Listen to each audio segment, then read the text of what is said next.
for prom every year I hear girls spending like $500 on a dress, and I'm the kind of person that won't spend $10 on like more than $10 on anything. And I got my prom dress for $20. That's just how I am. And like I feel like it's not what you wear, but how you wear it and how you feel. And you have to be confident about yourself and what you're wearing, because everybody's not going to remember what you wear. There's not a dollar sign written on your dress like, oh, $500.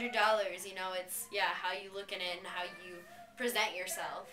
I also think that like a good place or a good thing to do might be, if you guys don't have this at your schools, our school has a prom dress resale where like girls come in, like submit their dresses or like bring their dresses to school, and then they resell them to people who either may not have enough money to buy a dress, or even that just want a cheaper dress because you wear it one time, but it's not like your wedding dress. And I don't know, I think it's a good idea to do, and it raises money for whoever does it. You can almost rent one. Yeah, and also like a lot of your friends, I'm sure, have like big sisters or whatever, and I think a good idea is to borrow dresses. Like, hey, can I borrow your dress and you can try mine from last year, or can I try your sister's old dress? I mean, I think I know a few people who wore like sisters' dresses. And if you do like a sister's dress, like I know a lot of girls are like, oh, I don't want anyone to have my dress, but if you borrow a dress, no one's gonna have that dress. It's